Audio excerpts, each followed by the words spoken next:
కమ్మ సామాజిక వర్గానికి సంబంధించి చంద్రబాబు గారు, బాబు గారు, అంతకుముందు ఎన్టీ రామారావు గారు, తర్వాత చంద్రబాబు గారు, తర్వాత లోకేష్ గారు బలమైనటువంటి నాయకత్వం ఉంది. ఇలాగా వాళ్ళు నమ్మారు, వీళ్ళు అట్లా నమ్మారు. అట్లాగే రెడ్డి సామాజిక వర్గానికి సంబంధించి జగన్మోహన్ రెడ్డి మొన్నటిసారి నమ్మలేదు, దెబ్బతిన్నాడు. అంతకుముందు నమ్ముతూ వచ్చారు, ఉంది. ఇప్పటికీ బలమైనటువంటి రెడ్డి నాయకుడిగా జగన్మోహన్ రెడ్డి ఉన్నాడు. అటు వైఎస్ఆర్ కాంగ్రెస్ పార్టీ అటు ఉంది, ఇటు తెలుగుదేశం పార్టీ ఉంది.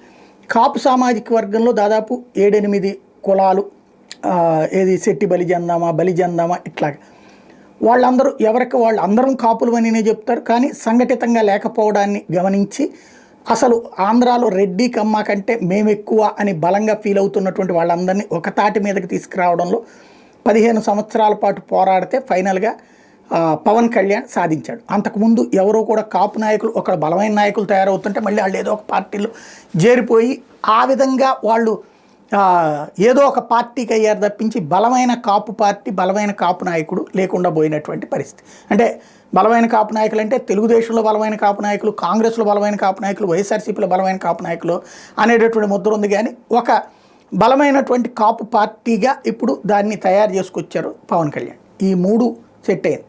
ఇప్పుడు బీసీలకి 2 తెలుగు రాష్ట్రాల్లో కూడా అలాంటి దమ్మున్న నాయకులు కావాలి, ఓ బలమైన నాయకుడు కావాల్సిన అవసరం ఉంది. ఎందుకంటే ఈ 3 సామాజిక వర్గాలకు సంబంధించిన దానికంటే అత్యధికంగా ఉన్న జనాభా బీసీలే అన్నటువంటి విషయం తెలుస్తుంది.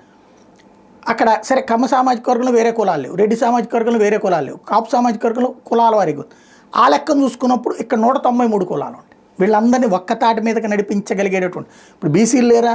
తెలుగుదేశం బీసీ నాయకులు ఉన్నారు, వైసీపీ బీసీ నాయకులు ఉన్నారు, కాంగ్రెస్ బీసీ నాయకులు ఉన్నారు. కానీ ఇందాక నేను చెప్పినట్టు కాపు నాయకుల తరహాలోనే ఉన్నారు. అలా కాకుండా ఒక బలమైన శక్తిగా బీసీలని మొబలైజ్ చేయగలిగేటటువంటి పరిస్థితి ఎవరికి ఉంది?